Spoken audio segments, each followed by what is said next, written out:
జనరేషన్లో సినిమా పేర్లు ఉన్నాయమ్మా. ఒక్కొక్క సినిమా పేరు ఆణిముత్యం, ఆణిముత్యాలు ఏరుకోవాలి. ఒక్కొక్క సినిమా టైటిల్ చూసామంటే అసలు చెప్పలేము. అసలు ఏం సినిమా చూసి వచ్చినా అని చెప్పలేము. అట్లాంటి పేర్లు ఉన్నాయి ఈ సినిమా పేర్లు. అమ్మో, కొత్త కొత్త పేర్లు. అసలు వినడానికి కూడా అసలు ఆలోచించడానికి కూడా భయపడే పేర్లు సినిమా పేర్లు. అవును, మా జనరేషన్ అప్పుడు ఇట్లాంటి పేర్లు లేవమ్మా. మావిడాకులు ఎంత బాగుందో పేరు. శుభలగ్నం, లేకపోతే సింహాసనం, లేకపోతే ఏమండి ఆవిడొచ్చింది, ఎంత కొంటగా చిలిపిగా ఉంది. హిట్లర్ అంటే అదొక సినిమా, భలే బాగుంటాయి.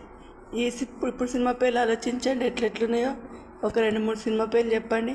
చెవులు కళ్ళు అన్నీ ఇట్లా డమ్మడమ్మ వెళ్తాయి. భయంకరమైన పేర్లు.